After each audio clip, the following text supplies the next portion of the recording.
আল্লাহর সাথে আমাদের সম্পর্কগুলোর অন্যতম একটি মৌলিক সম্পর্ক হলো তার নিকট দোয়া করা। তার সাহায্যের কাঙাল আমরা। আমাদের ধর্মীয় ক্ষেত্রে তার সাহায্য দরকার, হেদায়েত পাওয়ার ক্ষেত্রে তার সাহায্য দরকার, সত্য পথের উপর টিকে থাকার জন্য, অসৎ পথ থেকে দূরে থাকার জন্য, তার ক্ষমা পাওয়ার জন্য আমাদের তার সাহায্য দরকার, তার সহায়তা দরকার আধ্যাত্মিক ক্ষেত্রে আমাদের ঈমানের জন্য।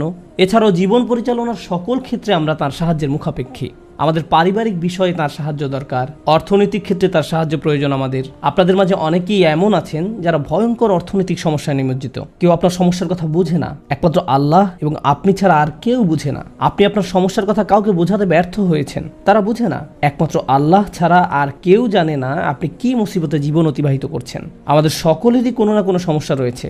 আল্লাহ নিজেই দুনিয়ার জীবনের এই বাস্তবতার কথা কোরআনে উল্লেখ করেছেন। তিনি বলেন, লাকাদ খলাকনাল ইনসানা ফি কাবাদ, নিশ্চয়ই আমি মানুষকে শ্রম নির্ভর রূপে সৃষ্টি করেছি। হয় আপনি মানসিকভাবে পরিশ্রান্ত, না হয় ইমোশনালি আপনি ক্লান্ত। অতিরিক্ত কাজের চাপে আপনি পরিশ্রান্ত, শারীরিকভাবে আপনি ক্লান্ত, স্বাস্থ্যগত দিক দিয়ে আপনি পরিশ্রান্ত, বয়সের ভারে আপনি ক্লান্ত।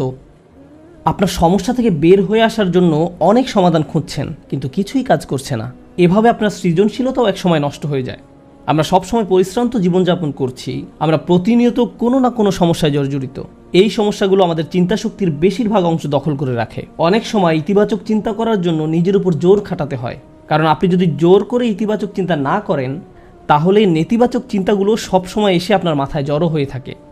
সব সমস্যা যেগুলো সমাধান দরকার, এগুলো নিয়েই আমরা সবসময় চিন্তামগ্ন থাকি। আল্লাহর সাথে আমাদের সম্পর্কগুলোর একটি হলো আমরা যেন আমাদের সমস্যাগুলো সমাধানের জন্য তার নিকট দোয়া করতে পারি। আমাদের যা যা দরকার আমরা যেন সেটা তার নিকট চাইতে পারি।